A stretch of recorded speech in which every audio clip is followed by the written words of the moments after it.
Selamat pagi saudara-saudara yang dikasihi Tuhan. Kita bertemu lagi dalam ibadah pada kali ini.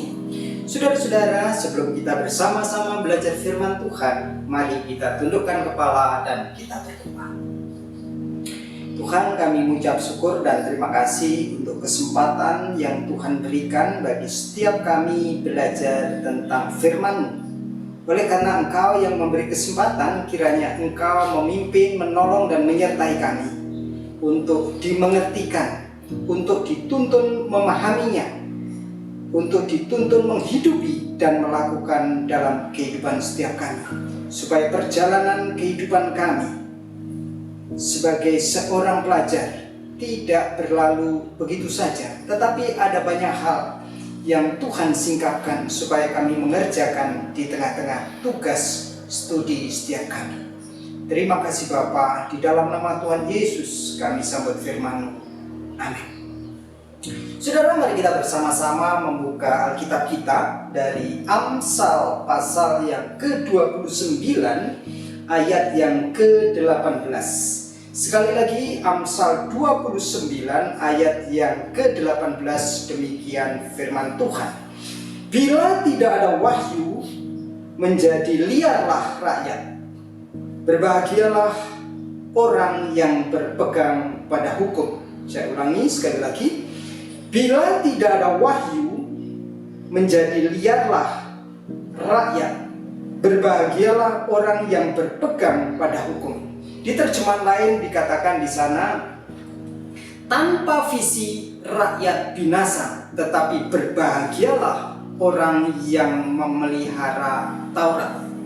Saudara-saudara yang dikasihi Tuhan, Alkitab yang ada di depan kita adalah buku manual bagi orang berdosa. Buku manual bagi orang berdosa untuk apa? Untuk merespon karya Allah, kehadiran Allah, dan untuk mengenal Allah serta mengenal diri sendiri. Nah, saudara-saudara, pemahaman seperti ini, Alkitab sebagai manual book atau menjadi buku manual, hanya dapat dipahami ketika kita menerima Yesus sebagai Tuhan dan Juru Selamat kita secara pribadi. Kalau kita memperhatikan dengan seksama, Alkitab kita, Alkitab saudara dan saya menyingkapkan bahwa kita, saudara dan saya adalah karya ciptaan tangan Allah, atau dikatakan God's handmade, yaitu kita diciptakan demikian luar biasa di dalam penciptaan ini. Allah menciptakan dan membentuk kita dengan tangannya sendiri. Jadi segala sesuatu yang diciptakan dengan tangannya sendiri nampak sangat istimewa. Saudara-saudara yang dikasihi Tuhan, kalau kita perhatikan, Alkitab mengatakan apa? Kita diciptakan oleh Allah, kita dibentuk seturut gambar dan rupa Allah. Lalu Allah menghembuskan nafas kehidupan kita. Allah menghembuskan nafas itu bagi kita, bagi saudara dan saya. Dan Dia memberikan kebenaran, memberikan tuntunan kepada setiap kita, sehingga kita dapat mengerti kebenaran Allah dan dapat berrelasi dengan Dia. Nah, ini kondisi ideal kita. Tetapi saudara-saudara, setelah manusia itu tidak taat dan jatuh ke dalam dosa, maka relasi dengan Allah menjadi rusak. Hubungan kita dengan Allah menjadi rusak dan terputus. Keterputusan ini membuat kita, saudara dan saya, tidak dapat mengenali dan mengasihi Allah. Di sanalah Allah berinisiatif untuk apa? Memberi dirinya, menyambungkan relasi, menebus relasi yang sudah rusak itu melalui kematian dan penebusan Kristus di kayu salib. Lalu saudara-saudara, di dalam keberdosaan inilah manual buku ini, buku manual Alkitab ini diberikan kepada kita, kepada manusia. Dikatakan Alkitab adalah kitab yang suci, bukan berarti Alkitab tidak boleh disentuh. oleh manusia yang berdosa. Tetapi kitab suci bagi orang berdosa adalah tuntunan bagaimana orang berdosa itu mengenali Allah yang memperkenalkan diri kepada kita. Allah yang berinisiatif memulihkan relasi yang sudah rusak itu. Bagaimana kita merespon cinta kasih dan pimpinan Allah. Sebagaimana tadi yang sudah kita baca di depan, yaitu disampaikan oleh penulis kitab Amsal. Di sana dikatakan, bila tidak ada wahyu, menjadi liarlah rakyat. Berbahagialah orang yang berpegang pada hukum. Saudara-saudara yang dikasihi Tuhan, wahyu atau visi dari Allah adalah firman Allah yang disampaikan melalui para nabi.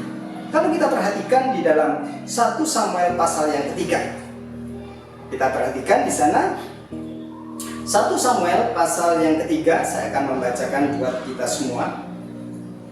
Samuel yang muda itu menjadi pelayan Tuhan di bawah pengawasan Imam Eli. Pada masa itu firman Tuhan jarang, penglihatan pun tidak sering. Pada suatu hari Imam Eli yang matanya mulai kabur dan tidak dapat melihat dengan baik sedang berbaring di tempat tidurnya. Lampu rumah Allah belum lagi padam. Samuel telah tidur di dalam bait suci Tuhan, tempat tabut Tuhan.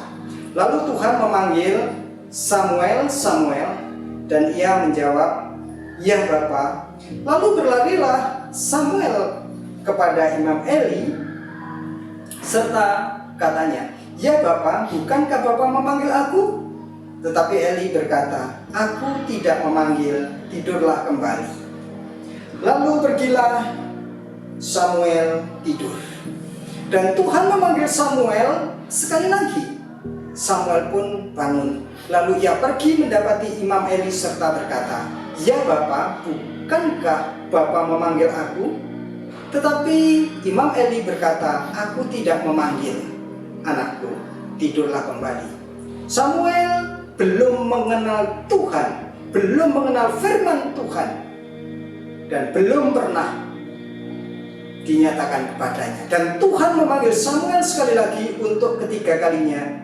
Ia pun bangun lalu pergi mendapati Imam Eli serta katanya, "Ya Bapa, bukankah Bapa memanggil aku?" Lalu mengertilah Imam Eli bahwa Tuhanlah yang memanggil anak itu.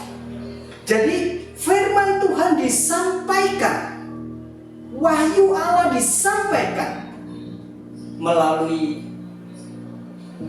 Samuel. Firman Allah juga disampaikan kepada Yesaya. Kalau kita perhatikan di dalam Yesaya pasal pertama, ayat yang pertama, penglihatan yang dilihat oleh Yesaya bin Amos tentang Yehuda dan Yerusalem, yaitu pada zaman Raja Uzia, Raja Ahaz, dan Raja Hizkia. Firman Tuhan juga disampaikan melalui Nabi Amos di dalam Amos pasal yang ketiga, pasal yang ke-8 ayat 11. "Sesungguhnya waktu akan datang, aku akan mengirimkan kelaparan ke negeri ini, bukan kelaparan akan makanan dan bukan kehausan akan air, melainkan akan firman Tuhan, tetapi mereka tidak mendapatkan." Nah, saudara-saudara, menarik sekali kalau kita melihat di sini berbicara tentang firman Tuhan yang disampaikan melalui para nabi. Sehingga dengan firman yang disampaikan itu, Tuhan rindu setiap kita, setiap saudara dan saya dituntun kembali. Sehingga saudara-saudara, kalau kita perhatikan, manusia yang hidup tanpa wahyu atau visi Allah, dikatakan apa? Mereka akan menjadi liar. Bukan seperti kalau kita melihat harimau liar mencengkeram ini, mencengkeram itu, tidak. Tetapi liar di sini dimaksudkan adalah apa? Orang yang liar itu bergerak menurut kemauannya masing-masing, bergerak ke segala arah. Si A dari selatan ke utara, si B dari utara ke selatan, dari barat ke timur, timur ke barat, dan lain sebagainya. Sehingga apa? Sehingga tidak ada keteraturan di sana. Tidak ada pengendalian, tidak ada kebenaran. Kalaupun ada kebenaran, adalah kebenaran subjektif. Artinya apa? Kebenaran menurut si A, menurut si B, menurut si C. Bukan kebenaran yang sejati, yang kita menerima atau tidak menerima. Kebenaran tetaplah kebenaran. Nah, saudara-saudara, bahkan gitu ya, bahkan dikatakan sampai kita tidak tahu kemana dan untuk apa menjalani hidup ini. Begini, kalau tidak ada wahyu, kalau tidak ada firman, kalau tidak ada visi Allah, kita tidak tahu sebenarnya kita hidup untuk apa, selain menghabiskan hidup dan juga menunggu kematian datang. Nah, saudara-saudara, disinilah Tuhan mulai menjelaskan. Alkitab dipakai untuk menjelaskan bahwa bagi orang yang mau menerima Yesus sebagai Tuhan dan Juru Selamat, kita dituntun dan diarahkan oleh wahyu Allah. Kita dituntun dan diarahkan oleh wahyu Allah untuk apa? Untuk tahu tujuan utama manusia diciptakan itu untuk apa. Melalui manual book ini kita disingkapkan bahwa tujuan utama manusia adalah untuk memuliakan dan menikmati Allah. Di dalam memuliakan dan menikmati Allah, caranya bagaimana? Alkitab juga menjelaskan manusia diberikan pedoman seperti apa yang diberikan Allah untuk menunjukkan kepada manusia yang berdosa, serta cara memuliakan dia dan pemuliaan itu diperkenan dia. Firman Allah baik di dalam perjanjian lama maupun perjanjian baru itu menjadi satu-satunya pedoman pembimbing kita dalam memuliakan dan memperkenan Allah. Jadi kalau kita mau mencari pedomannya, sekali lagi, firman Tuhan, yaitu wahyu Allah, visi dari Allah itu sendiri, manual book yang tadi kita bicarakan dari awal, Alkitab. Dan Alkitab mengajarkan apa yang harus dipercaya manusia, yaitu adalah Allah. Dan ketika kita mengenal Allah melalui firman Tuhan, kita akan disingkapkan apa yang Allah inginkan untuk kita kerjakan, apa yang Allah ingin kita hidupi, apa yang Allah ingin kita kenal dari Dia. Nah, saudara-saudara yang dikasihi Tuhan, disinilah kita disingkapkan bahwa Alkitab menyingkapkan kita bahwa manusia butuh Allah. Manusia butuh Allah dan butuh kebenarannya. Supaya apa? Supaya hidupnya terarah, supaya hidupnya jelas, supaya hidupnya tidak sia-sia, tetapi memuliakan Allah dan pemuliaan itu diperkenan. Hidup itu seperti traveling, saudara-saudara. Pada suatu ketika, saudara-saudara, saya bersama-sama dengan keluarga itu melakukan perjalanan, gitu ya. Perjalanan dari Kota Mataram itu menuju ke Pantai Pink. Pantai itu indah sekali, kalau dilihat dari udara itu memang warnanya pink, maka disebut Pantai Pink. Dari Mataram, dari bibir pantai itu kami melakukan, bukan perjalanan ya, naik speedboat itu 1,5 jam, sekitar 85-90 menit, saudara-saudara, sekali lewat. Kami melewati keramba-keramba yang tempat orang memelihara kerang mutiara dan lain sebagainya, sehingga kami beberapa kali mampir untuk melihatnya. Nah, saudara-saudara, waktu saya dan keluarga itu menuju ke Pantai Pink, jelas tujuannya kemana. Lalu di perjalanan itu ada tempat kami mampir dan lain sebagainya, tetapi tujuannya jelas. Nah, hidup kita bukankah seperti itu? Alkitab menyingkapkan seperti itu. Ketika kita sudah punya tujuan, kalaupun kita mampir, itu bukan yang utama. itu adalah variasi, tetapi tetap kami mengarahkan ke Pantai Pink.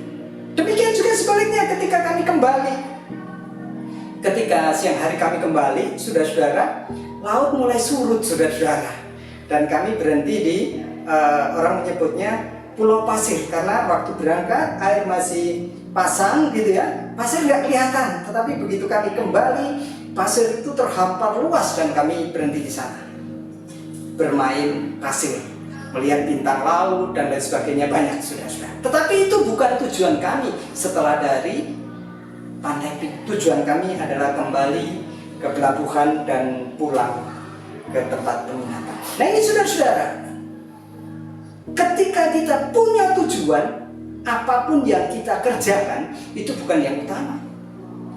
Yang utama adalah perjalanan menuju kepada tempat yang Tuhan sediakan, dan perjalanan itu bisa belok kiri, belok kanan. Tetapi jikalau sudah punya tujuan, maka perjalanan itu bukan menjadi perjalanan yang membosankan, tetapi perjalanan yang jelas.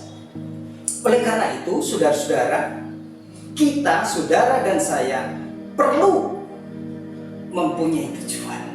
Karena apa dikatakan? Bila tidak ada wahyu, menjadi liarlah rakyat. Bila tidak ada tujuan, maka perjalanan kita menjadi perjalanan yang mubazir, perjalanan yang sia-sia, perjalanan yang tidak bermakna. Yang tadi saya katakan apa? Menghabiskan waktu hidup dan menanti kematian yang binasa. Nah, saudara-saudara, di dalam konteks seperti ini, kita, saudara dan saya, waktunya memberanikan diri, merelakan diri dipimpin oleh kebenaran itu. Dan itu sifatnya mutlak. Kita harus dipimpin oleh kebenaran. Manusia yang sudah jatuh ke dalam dosa harus dipimpin oleh kebenaran. Karena tanpa kebenaran, tanpa visi Allah, tanpa wahyu Allah, kita bukan hanya liar, kita akan binasa. Saudara dan saya, tanpa kebenaran, tanpa Allah, kita akan binasa. Saudara-saudara, berita inilah yang menjadi kebahagiaan yang dikatakan oleh penulis Amsal. Ketika ada wahyu, ketika ada arah, ketika ada tujuan, ketika ada aturan, disitulah kebahagiaan. Kebahagiaan bukan berarti hanya sesuatu yang datang kepada kita, tetapi saudara-saudara, apakah sesuatu itu menjadi kebutuhan dasar saya, kebutuhan dasar saudara, sehingga itu membahagiakan? Di sini apa konteksnya? Sebagai manusia yang berdosa, kebutuhan dasar kita adalah Allah. Penulis Amsal mengatakan kebutuhan dasar kita, kebutuhan dasar manusia yang berdosa adalah Allah. Kehadiran Allah memenuhinya, sehingga di sana dikatakan inilah kebahagiaan. Sadar atau tidak sadar, saudara membutuhkan Allah. Saudara mengakui atau tidak mengakui, saudara membutuhkan Allah. Saudara menolak atau menerima, saudara tetap membutuhkan Allah. Oleh karena itu, saudara-saudara, firman Tuhan sekali lagi menyingkapkan bahwa kita manusia yang berdosa membutuhkan kebenaran, membutuhkan Allah, supaya kita dituntun oleh kebenaran kepada perjalanan yang semula. Saudara-saudara dikasih Tuhan, oleh karena itu saya rindu setiap kita membuka hati. Membuka hati bukan untuk memuaskan diri, tetapi membuka hati dipimpin, merelakan hati, merelakan dipimpin oleh yang memberi hidup. Dipimpin oleh kebenaran itu supaya kita menghidupi kebenaran dengan benar. Melalui kehidupan kita sehari-hari, kehidupan saudara dan saya, secara khusus saudara yang menjalani PJJ ya, pengajaran jarak jauh. di dalam situasi seperti ini, saudara-saudara, kita patut bersyukur oleh karena apa? Sekalipun pengajaran jarak jauh itu Tuhan sudah menyediakan fasilitas. Mungkin kita tidak bertemu, tapi saudara bisa belajar firman Tuhan melalui khotbah yang nanti akan disampaikan, melalui voice message gitu ya, untuk devosi, atau melalui teks yang dikirimkan, atau melalui YouTube dan lain sebagainya. Dan jadi selama masa online ini bukanlah suatu masa yang sia-sia, tetapi saudara dan saya juga mendapatkan kesempatan belajar lebih banyak, belajar melalui media online. Dan kita patut bersyukur saudara-saudara, karena apa? Karena kesempatan belajar di rumah itu tidak semua generasi mengalami. Dulu waktu saya sekolah harus bangun pagi-pagi karena tempat sekolah itu sangat jauh begitu ya. Kami harus naik kendaraan, nunggu dan lain sebagainya. Tetapi saudara-saudara mempunyai kesempatan bangun, lalu melakukan ritual di kamar mandi, bisa sarapan lebih dahulu, lalu mempersiapkan diri untuk belajar. Bukankah itu menjadi sesuatu yang baik seharusnya? Nah, disinilah kita, saudara dan saya, mempunyai kesempatan untuk belajar, dan belajar. Nah, saudara-saudara, belajar firman Tuhan bukan berkaitan dengan mendapatkan nilai berapa gitu ya, tetapi belajar tentang kehidupan yang bersifat kekal. Kita belajar firman Tuhan bukan hanya untuk kebutuhan hari ini, tetapi kebutuhan sampai pada kekekalan, berelasi dengan Tuhan. Oleh karena itu, mari saudara-saudara, kita pakai kesempatan demi kesempatan. Untuk apa? Untuk berpaut dengan wahyu Allah, berpaut dengan firman Allah, berpaut dengan visi Allah, supaya kehidupan kita bukan kehidupan yang sia-sia, tetapi kehidupan kita yang kita jalani adalah bagian mencicipi daripada kehidupan kekal nantinya. Biarlah firman Tuhan pada saat hari ini memperkaya relasi saudara dengan Tuhan, memperkaya bagaimana Tuhan memberi kesempatan bagi setiap kita, setiap saudara dan saya untuk kembali kepada kebenaran itu sendiri. Mari kita tundukkan kepala, sekali lagi kita berdoa. Tuhan, terima kasih untuk tahun ajaran baru yang Tuhan bentangkan di depan kami. Terima kasih untuk kesempatan baru yang tidak didapatkan oleh generasi-generasi yang lain, tetapi Tuhan memberikannya kepada setiap kami untuk kami pakai merespon cara Tuhan memelihara kami, cara Tuhan mengingatkan kami, dan cara Tuhan membentuk setiap kami. Berikan kepada kami kerendahan hati, mau dipimpin oleh Tuhan. Berikan kerendahan hati bagi kami untuk memahami firman Tuhan bersama-sama dengan Tuhan. Beri kerendahan hati kami untuk rela dipimpin oleh Tuhan sendiri, supaya kami menjadi seperti yang Tuhan mau, karena setiap kami adalah dibentuk oleh tangan Tuhan sendiri. Terima kasih Tuhan, berkati rekan-rekan kami yang baru masuk bergabung di SMP, yang baru bergabung di SMA.